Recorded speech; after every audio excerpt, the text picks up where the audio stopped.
Welcome to Off the Grid, a podcast for small business owners who want to leave social media without losing all their clients. Let's go off the grid. Okay. Let's go off the grid. Okay. I know that you really want to put your phone away. Yeah. Let's go off the grid. Hello, and welcome to Off the Grid, a podcast about running a thriving creative business with no or minimal social media presence. I'm your host, Amelia Fruby. I am the founder of Softer Sounds Podcast Studio, the co-founder of the Lifestyle Business League. And here on this show, I am your fellow journeyer and guide on our path of doing business with radical generosity and energetic sovereignty. Before we dive into today's episode, I want to remind you that this show is paired with an amazing free resource. It's called the Leaving Social Media Toolkit, and that toolkit includes 3 things: a 5-step plan for leaving any social platform, my list of 100 ways to share your work off social media, and a creative marketing ideas database. Those tools pair with the first few episodes of the show, and you can get all of that for free at offthegrid.fun/toolkit. Okay, now that you've got the goods, I want to introduce you to today's guest. Kristen Drozdowski is a visual artist and the founder of Worthwhile Paper, which is a paper goods design and print studio based in Ypsilanti, Michigan. She also writes a newsletter called Field of Visions, sharing inspiring lessons from creative practice, which is one of my favorite things that lands in my inbox. And I'm super excited to have her here today to share more about her 10 years as a creative business owner, an artist, a writer, and so much more. So welcome, Kristen. Thanks for being on the show today. Thank you so much for having me. I'm so excited to be here. I love this podcast. It has helped me a lot. And yeah, I'm really excited to chat with you. So I want to dive into this, the kind of celebration of your business. So you just shared in your newsletter that you've been in business for 10 years, which is a huge accomplishment. And I'm wondering, if we could kick off by you taking us back to 2014 when you started your creative business. What was your life like then? What were you creating and selling then? Can you kind of paint us the picture of that moment when you first started out? Sure. So Worthwhile started in a pretty organic, personal, and in-person way. I went to school for graphic design, and after I graduated, I was dabbling in a lot of different types of art and design related work. And my favorite medium was screen printing. I just loved the tactile nature of it. I loved how it was analog and it was really simple and it really matched my style. And so I naturally started making my own prints. And one of the things I really liked at the time and always is encouragement. So one of my first things that I made and the first kind of group things that I made were just cards with encouraging phrases on them. And I guess I want to back up 1 second to just say that I was also pregnant at the time. And so I started my business at the same time that I was pregnant. I had just quit a job right before I discovered I was pregnant. And so I like to think of my business as kind of a use for my nesting energy. So it was kind of okay, I'm shifting in my life. And I kind of started honing into what I wanted to do most. When I started making my own prints and cards, I started taking them to local artist markets.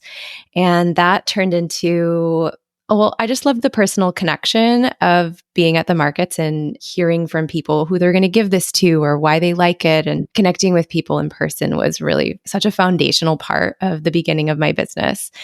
And so, of course, I started an online business too. So it started as an Etsy shop. And somewhere along it snowballed and it got to the point where I could do this full time. So, since starting an Etsy shop, I have my own website and, just kind of grew my business from there. But that is what the beginning looked like. Oh, I love this. I feel like so many artists can relate to this story of just sort of being in school, learning what you enjoy, wanting to create in your own way. I love that it dovetails with your journey of becoming a parent, the way that all of this sort of ushered you through this huge threshold and everything changed on the other side. I love business stories and life stories in that way. Obviously, a lot has happened from those early beginnings 10 years ago to now. And so I wanted to take some time just to ask you like how the business has changed and evolved, knowing that we're not going to get every single beat of that story, of course. But could you share some of the high level shifts or the big events that have occurred for you and Worthwhile over that time? Yeah, I think the biggest high level shift was our shift into wholesale. So, buyers who own lots of different kinds of shops placing orders for larger amounts of product. Because with wholesale, you're selling larger amounts, but at a wholesale price so that they can resell them in their stores. And so we have lots of relationships with shops now. But that led to a really big shift in my business because at first it was me in my home studio with small amounts of items that I'm selling on Etsy and on my website to a lot of growth in my product line and increased production, eventually hiring employees and getting a space because it requires a lot more than just me to have all of those relationships and manage that much product. And with the amount that wholesale buyers would like a lot to choose from. So having a larger product line becomes important at that point. And, we're screen printing everything ourselves. My husband does all of the screen printing, and my team and I now do risograph printing for some of our products. And so, larger amount of products, like that was a big shift. And I also started working with sales reps. And this is also an in-person component that it has been around for a long time in the stationery and gift industry, where you have a sales rep who actually makes in-person appointments with stores, and then they send you orders and you fulfill those orders. And so honestly, like I'm reflecting a lot now on how much that shifted not only the production and business aspects, but my personal creativity and how I approached my process. Because I keep thinking and reflecting now that I kind of got sucked into a vortex of a corporate release schedule. A lot of my process went towards creating designs at the right time that buyers expect. And so it's not all bad. I want to be able to provide my customers with things that they expect at times that they expect it. However, I'm finding myself now in a completely different type of shift where I'm rediscovering creative freedom after being somewhat enmeshed in this corporate kind of gift stationery schedule. And so I'm kind of left with how can I meet the needs of my customers while also prioritizing authenticity. And I think that shift is happening because I stopped working with the sales reps for a few reasons. They were really great, but the group that I was working with sort of dissolved and came back together. And throughout that process, I realized that it just wasn't really right for us at the time anymore to work with reps. So I've been sort of mentally detoxing for the last year of being in that flow and kind of coming back to what my own flow is. Those are my biggest shifts, and they're both related. Yeah, oh, that's so interesting. So I'm really tracking the journey you're describing from being primarily an artist who is screen printing and selling at markets, and you have this direct relationship with your customer, and you're creating, maybe not in real time, but not, with like a 12 or 18-month lead time or something. Like markets, you could put it together the night before and have it out there for sale the next day. Maybe not sustainably, but you could do it. So from that to working with sales reps to being on a more corporate schedule. And I am curious, like, can you say a little bit more about what that schedule is like? How far in advance were you having to have things designed? How much of a lead time did you have to create things? And can you also give us a sense of like, what was the scale of that shift in terms of like how much product you had when you were just yourself selling at markets versus like, are we talking like 10x the product, 100x? I have no idea. Probably like 800x the amount of Oh, cards.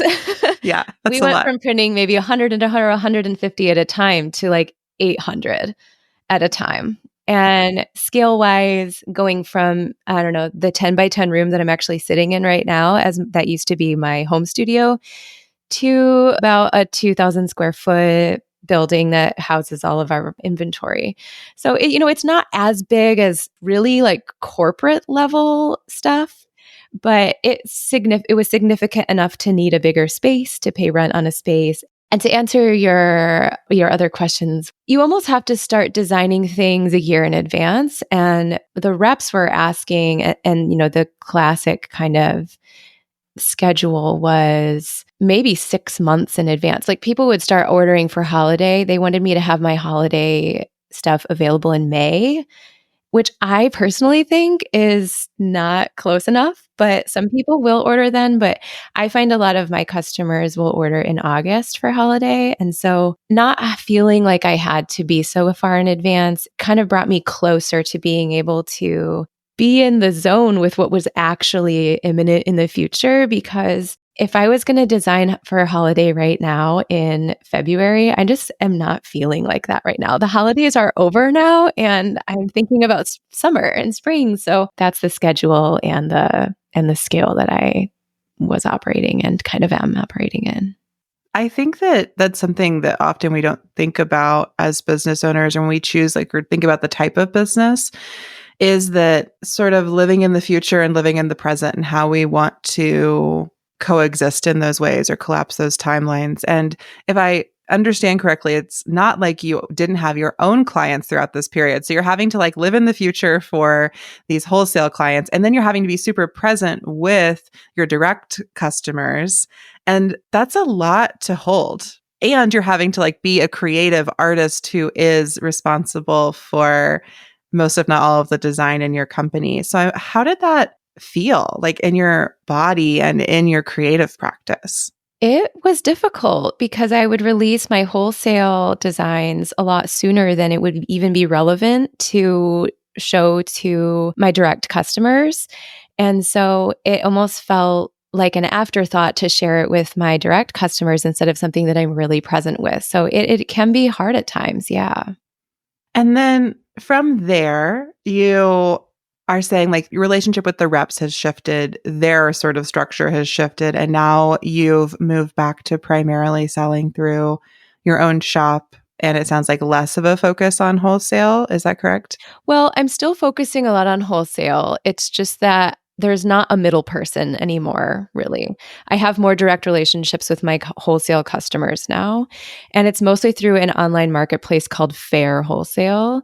And what I like about that is even though there is a website, a company that you're going through to help you market, I still have direct contact with my buyers.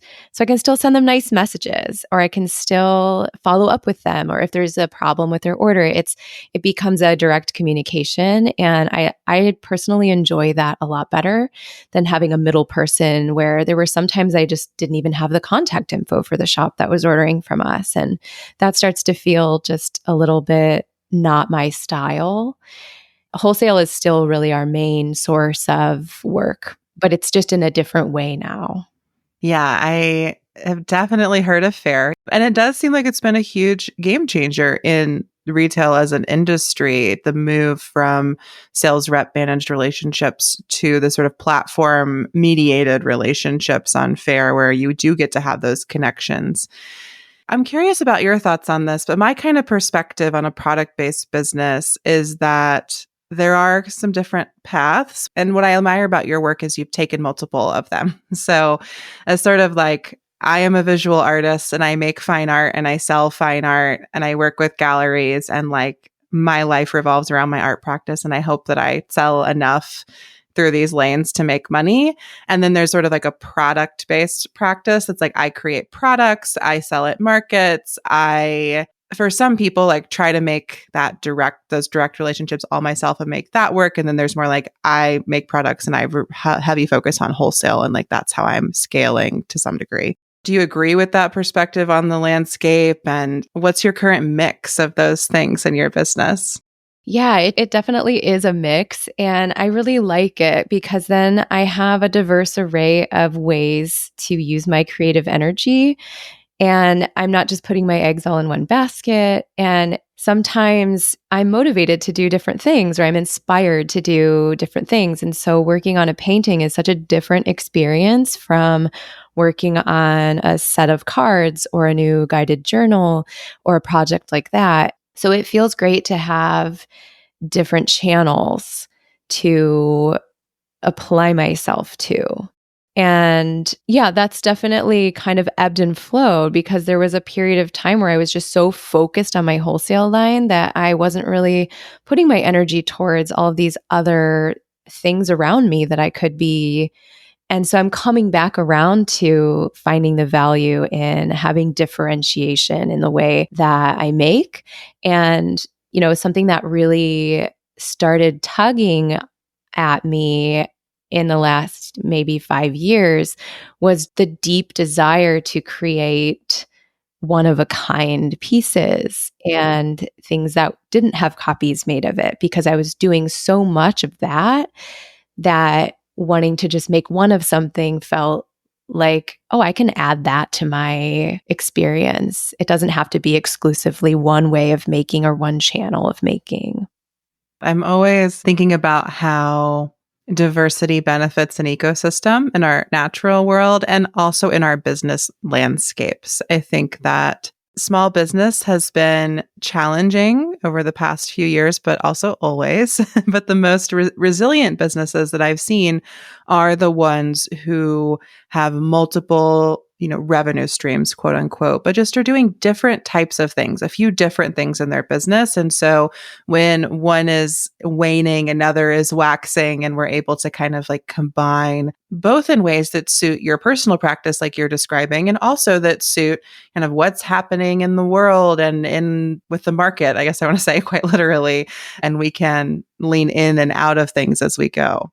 That's exactly it. And I think that's a factor of this time for whatever reason for me too. Like other business owners that I know, other artists that I know, diversifying our offerings and having different channels for art, product, service, and self is healthy for the self and also not just business. And so that lands really spot on for me. Something I've always loved about your work is that you are like experimenting creatively and in business with all of these different channels. I've been a fan of Worthwhile Paper for a few years, and I've seen you sell cards and stickers. You created a deck, you opened a gallery, you offer workshops, you make these one-of-a-kind paintings. What are some of your favorite experiments that you've done in your business? And were there any that you felt were, either like a huge success, this worked so well, or perhaps you look back and you're like, oh, that was kind of like a quote unquote failure. I don't know if I'd do it that way again. So my favorite experiment has been starting my painting practice because, like I've mentioned, all of my creativity was going towards one outlet for a while, and having this outlet that is creative that was completely separate from my brand was really intentional because I got to this point where I thought everything has to be under the Worthwhile umbrella.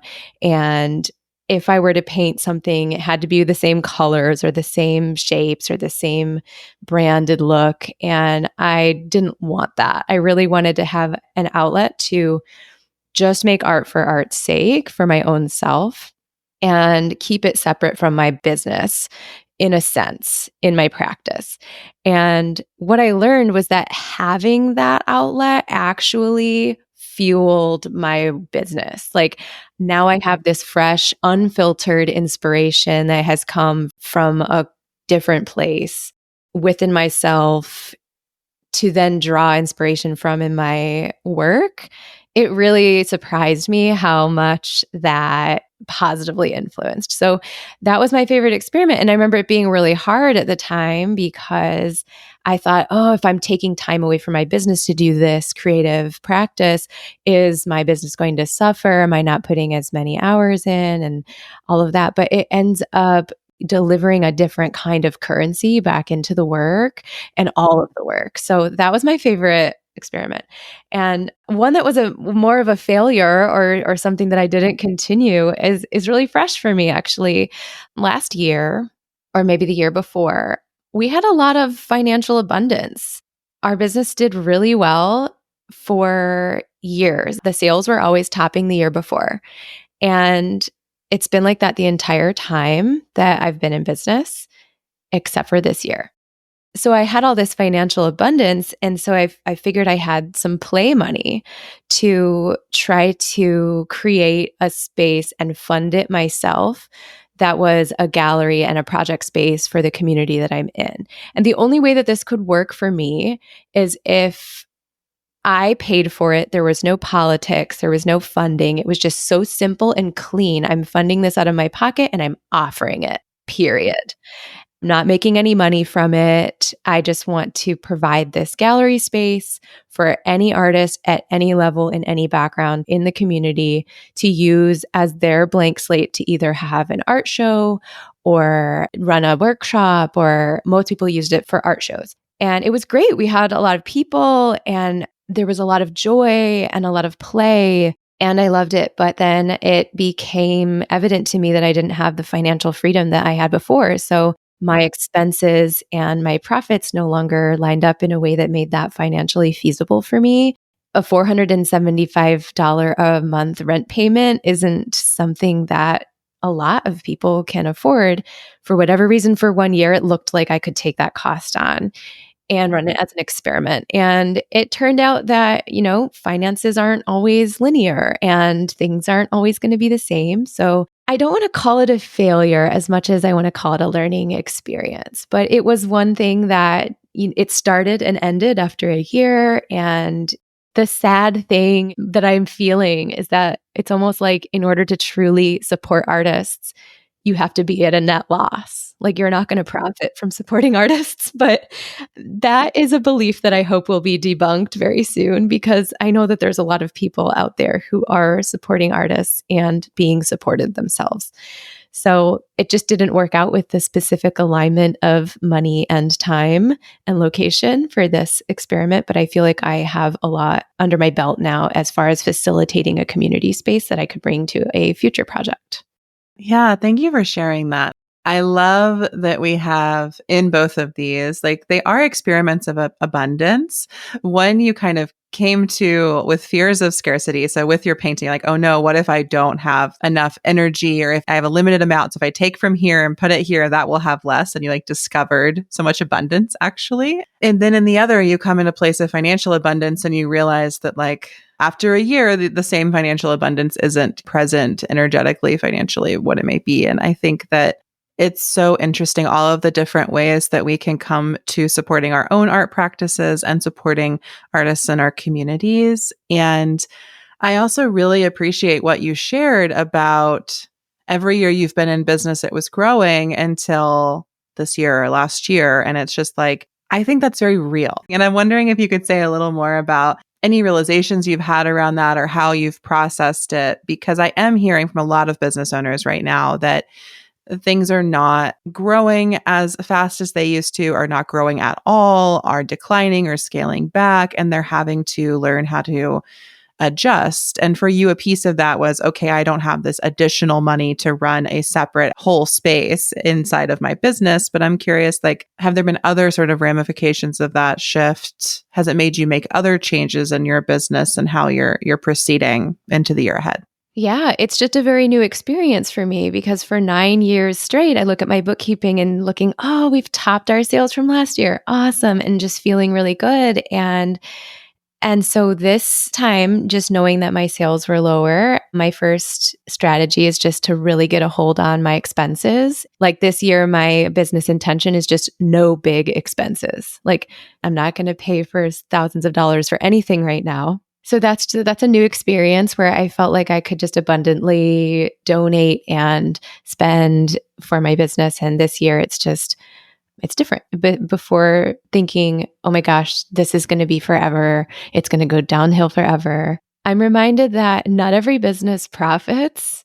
Like my husband was telling me, like, you are an anomaly. Like businesses don't normally even turn a profit at the end of the year. So it's putting some things into perspective that I've maybe been in a unique situation to where I've actually turned a profit sometimes. And just knowing that it's a different situation for me, and just navigating the feelings and not trying to jump to conclusions like, okay, it's time to burn my whole business down. What can I do to keep my business thriving in a way that doesn't always mean linear growth? And what does it actually mean to thrive? And what are the alternatives to burning down your business when you don't have as good of a growth year as you did before? How can I stay true to my intentions and still do what I set out to do in a way that continues to support myself and my employees. If I can pay my employees and pay my rent and still make things that people enjoy, that's enough for me. So just getting in touch with what is enough and what can I do to make it sustainable has been my objective this year. We're taking a quick break from the episode because I want to make sure that you know that you can now become an Off the Grid sponsor and share your work during a mid-roll ad like this or in a pre-roll ad before every episode on our feed. In the past seasons of the show, I've shared some of my favorite affiliate partners. If you've heard the Flowdesk ad, you know what that's all about. But starting in season 3, I've decided to partner with listeners like you to showcase your work and the amazing, inspiring things that you're creating and sharing with the world. If you'd like to hear your work shared by me and featured in a spot like this, you can head to the show notes to learn more about our ad opportunities. Whether or not you decide to sponsor an episode, I'm so grateful that you listen to the show, and I hope that you'll check out some of our partners this season. They have amazing free and paid offerings for you, and make sure you click through when you hear them. Okay, let's go ahead and dive back into this conversation with Kristen. I can't wait to hear more about how she's setting up her business to thrive in 2024 and beyond.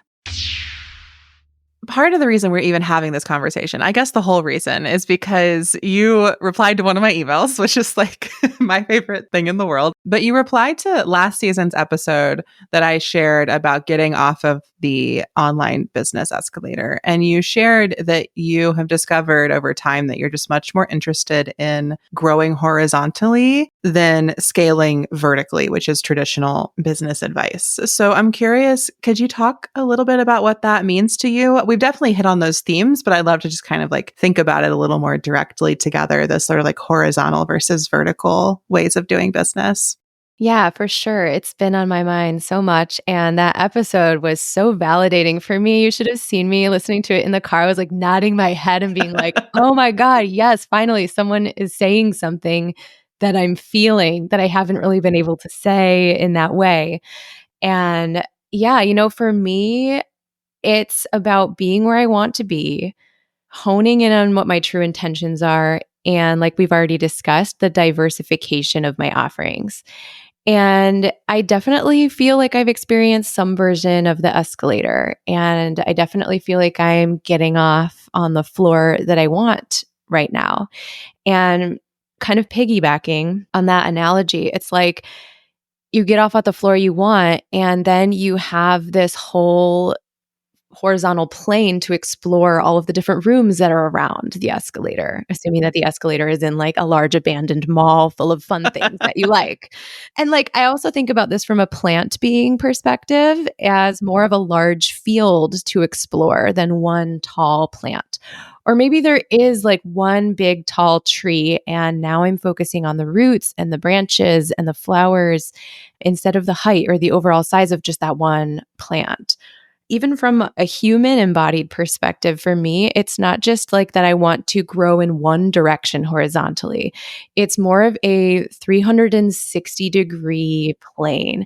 And in my body, it's like reaching for what's in front of me, what's next to me, what's behind me, like what is all around me, and putting my awareness into what are my opportunities currently that are present with me where I am that maybe I was not paying as much attention to when I was on this one track, grow my wholesale business thing. And so it feels like going back to square one, getting excited again and really open to what is actually available for me and like where I'm at right now. And so it feels like wholeness and opportunity and diversifying where I'm putting my energy, but still knowing that at this point, after so much time, it's still all for the same thing. At this point, everything can be kind of umbrellaed into one thing because everything I'm doing is with the same mission. Do you feel like that mission is clearly articulated? Like, are you a person who's like, here's my mission statement, I could read it to you? Or is it a feeling? Like, I just want to double click on that piece. What's the mission there? Yeah, good question. Well, my mission with my work is connection and authenticity, creative freedom, and sustainability. And those are my values in my business. But those are also my values in my painting practice. Those are also my values in my relationships. And so it starts to become really clear where everything that I want to do creatively, professionally, personally, it all kind of is under the same umbrella of the same values.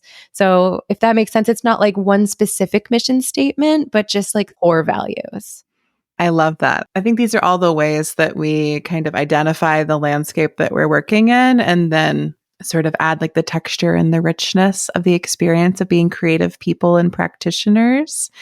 And I also really appreciate you sharing that because I think when we're guided by values, we are able to look around us in 360 degrees, as you described, and also to have clear priorities and to recognize these cycles. So it's always this balance, right? Of when we're growing horizontally, it doesn't mean we're doing all the things at once all the time, but it does mean that we're allowing ourselves to explore from the foundation of the business that we've built and that we are, I think, kind of pausing and asking if we want to continue up the escalator, which was so much of what that episode was about. Because I'm sure that in the retail space with the business you've built, you know, an escalator might look like exclusive partnerships with major corporations or brands, you know, Worthwhile Paper, the Barnes & Noble edition, Worthwhile Paper, although I guess they just bought Paper Source side, the whole thing there. Anyway, like there are ways that you could keep growing in this sort of like stationary sphere escalator that sound like they're not interesting to you at this point.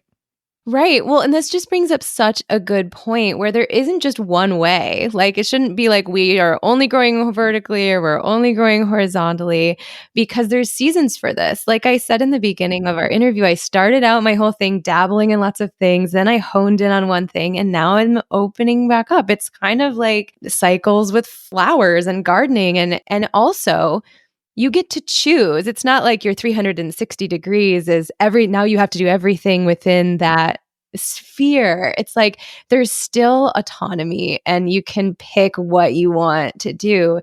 But yeah, the feeling grounded and new is kind of where I'm at.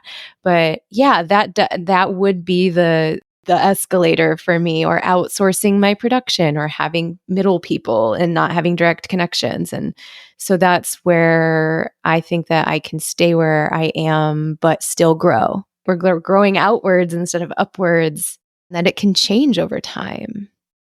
Yeah. And it sounds like you are also very focused on staying committed and connected to the act of creation in your business. And I think that so much of the escalator is about pulling us as owners or founders out of the business of the actual activity of making, because the corporate ladder, which this whole escalator model is related to, or even based on perhaps, is a model that comes out of capitalism, is a model that comes out of extraction. And within that model, the way to be profitable is to be more and more removed from the act of work itself, from the labor. And as artists and creatives, like the act of work itself is everything.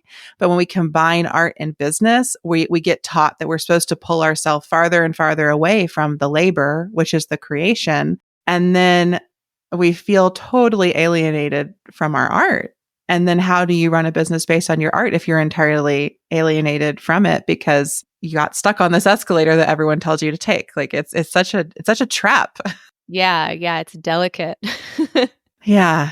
And amidst that, you know, we want to support ourselves. We want to make money, like make enough money to support our lives and our families and our communities. And so I'm not diminishing that, but it is delicate. That's I think exactly the word for it. Mm-hmm. There's a balance. Yeah. And once we find our path, then we can build these very resilient ecosystems. And they don't have to be delicate. It's just traversing the business world is the delicate piece of it for us. Yes, exactly. So I want to kind of wrap us up, I guess, with a huge question. So maybe a wrap up is not the way to frame this. I want to add one more layer to this conversation, which is that on the day we're recording this, you are leaving social media. It's true. And I just want to hear about it. I mean, of course, I'm cheering that on. And I think that it had to have been a big decision. So, how did you come to this decision and how's it feeling on this big day? Yeah, thank you. So it's interesting because I set out in the beginning of the year knowing that at some point in this year I was going to leave social media. And my original date was going to be the equinox because I like to pick dates like that. But then the more comfortable and confident I got with that choice, I was like, I am ready to I don't want to draw this out anymore. Like I've had the moments of clarity and was like, oh, I can just do this now. And I picked the end of January, not even realizing that it was going to be this day that we're talking. And so it just worked out in just this super fun way. And, there's so much to say, and I'm having a mixed experience. On one hand, this choice is just extremely ripe and nonchalant, and I'm just glad to get it over with. And on the other hand, it's super significant. It's been a long time coming. I've been engaging less, spending a lot of time off of the app. And instead of just leaving it hanging like I have been, or going through these cycles where I spend 2 months where I forget about it, and then I pop back on really confused about what I'm doing there. And then I get, not feeling good about it and I leave again. And it's just that making a really clean exit feels really clean for my mind.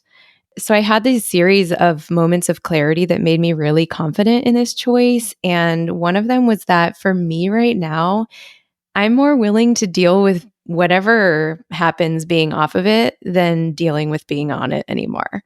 And that was just like a clear cut, like, oh, that's a nice way of saying that.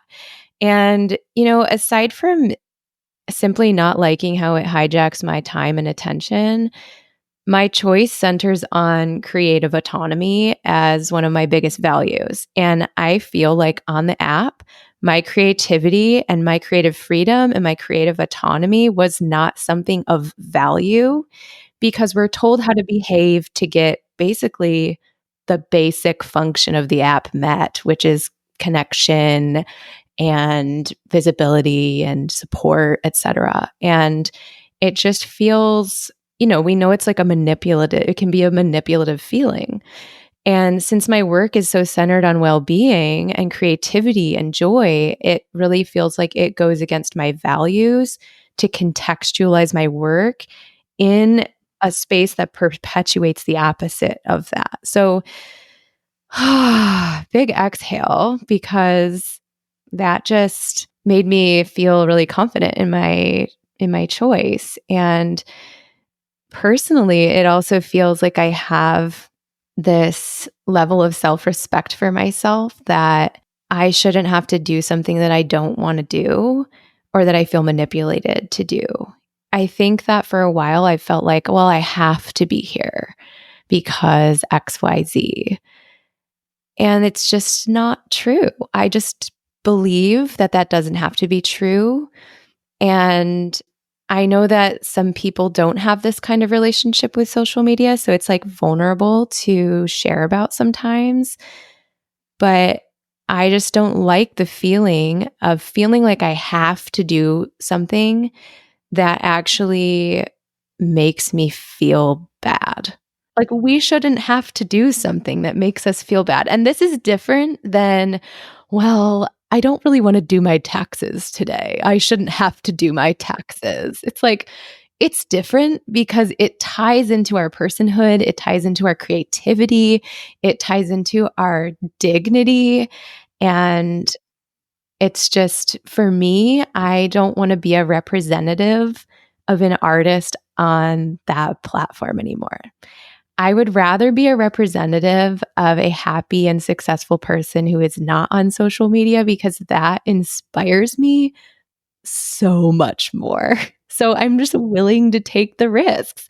And at this point, I just kind of don't care if there are negative effects because the part of me that feels so good about making a choice that's aligned with my missions and my values is just a lot more strong at this point than the part of me for years that was worried about what could possibly happen if I took my engagement away from social media. And it's also there's also a piece about how I don't think Instagram is actually the ideal interface or format for the type of output that I enjoy making. I really love large, still photos and bigger pieces of writing and spaces without ads and distractions. And so it's like, oh, this just isn't ideal for the way that I like to share. So yeah, that's my like reasoning, and that's how I'm feeling. Yeah, I really appreciate everything that you just said. I think that the self-respect part feels really present to me, like respecting and loving ourselves enough to not make ourselves do things that feel awful. I also think that for small business owners, so much of the reason we start our businesses is so we can do things on our own terms.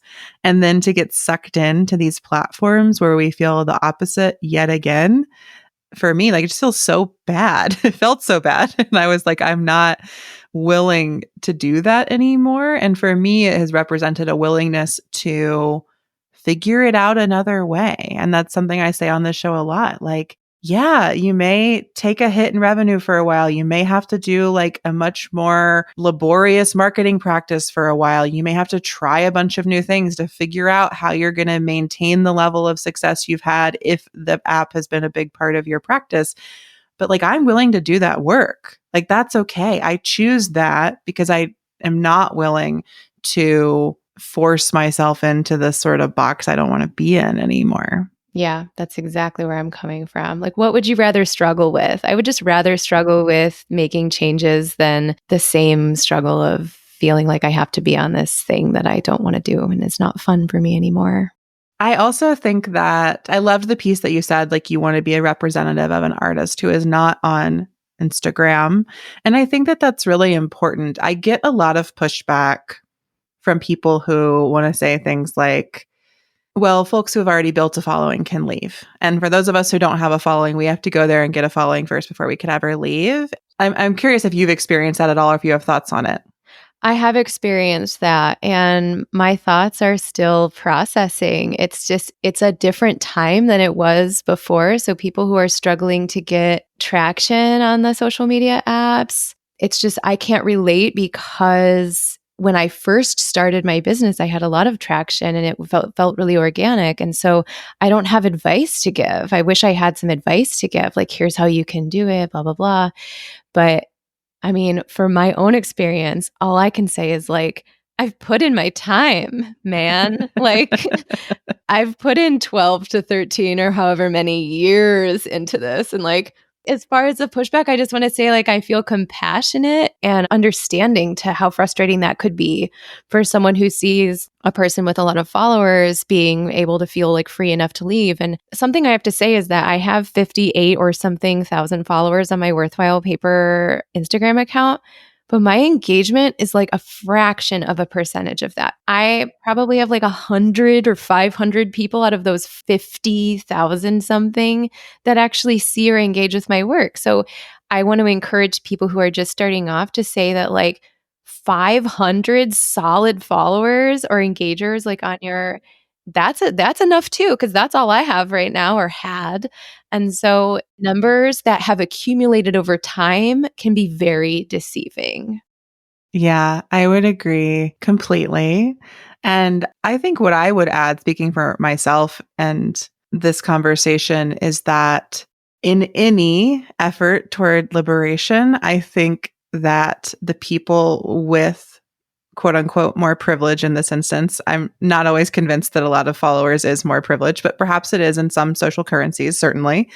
Like those people, we need to be making different decisions and like making possible like new possibilities for all of us. Yes. And you have a different experience of starting a whole new business without a social media following. And I think that's a really important example for people like that who want to feel like they don't need to be on social media, but don't know where to start or how to build their following. So I think that's a really valuable example. I appreciate that. Thank you. And we need all of us. Like, I need your legacy 10-year-old business to show me that people can leave and still have thriving businesses. I mean, I think of the Inquire Within deck, which was definitely one of the most like Instagrammed products of some of my like formative years on Instagram. It was everywhere. And then for you to like have that success there and like experience and then be at a point where you're saying like, yeah, but no more, no longer. It doesn't work that way. We've seen the real clear negative effects of this, and I'm not willing to be a part of that, even if it does impact my business ecosystem. I just think that's also a really important example. And I'm excited to see more and more people stepping away, either with a lot of followers or no followers. Like we have to co-create these possibilities. And that's not to say like critique or shame anyone who's choosing to build on social media or staying on social media. But I'm just, honestly, I get a little annoyed at all the people who show up every time someone's going to leave and are just saying like, well, you can do that because of this reason, and I can't do that. And I'm just here to be like, you can do that. It's a choice that you can make. Absolutely. I mean, the compassion piece is also just like understanding that that's where that's coming from. That person probably really does want to leave. Otherwise, they wouldn't be activated by someone else doing it. And it is hard to navigate. And I'm not here to say that I think this is going to all go perfectly, but I do feel a level of confidence that this doesn't have to be the way. Like, I truly believe that we are supported more than we realize, and that there are other ways. And this is not the only way. So that's what's really bringing me into this new chapter, is just that belief. Oh, I love and appreciate that so much. Yeah.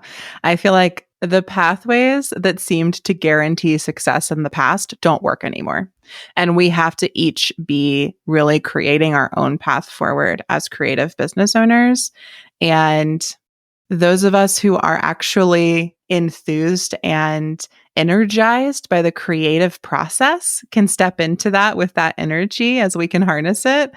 And the folks who, really just are looking for that 10-step path to success to work, I think we have to find different ways forward. Like we have to be artists and business owners, maybe, is what I want to say. Yeah. I love that. And I agree. And you have 10 years of self-trust and experience and proof that you can make this business work in many different iterations. And I look to people like you and your like open sharing and honesty as, I don't know, it's evidence that we can all do this. It's evidence that more of us can do this. So thank you for being here and thank you for sharing all of it. Oh, for sure. Thank you so much for giving me this opportunity to share and to talk with you. It's just, this is all so fresh and relevant to me. And I hope that it is a great way of making some connections too. Yeah, of course, of course. Well, we will put all of the links to your work and everything you do in the show notes. And I hope to have you back, in a year or so and hear how your time off social has gone and what has evolved in that year. Yeah, let's see how it goes. Beautiful. Well, thank you, Kristen, again for being here. Thank you, listeners, for joining us. And until next time, we will see you off the grid. Thanks for listening to Off the Grid. Don't forget to grab your free Leaving Social Media Toolkit at offthegrid.fun/toolkit. This podcast is a Softer Sounds production. Our music is by Melissa Caitlin Carter of Making Audio Magic, and our logo is by Natelier Studio. I'm your host, Amelia Ruby, and until next time, I'll see you off the grid and on the interweb. Let's go off the grid. Okay. Let's go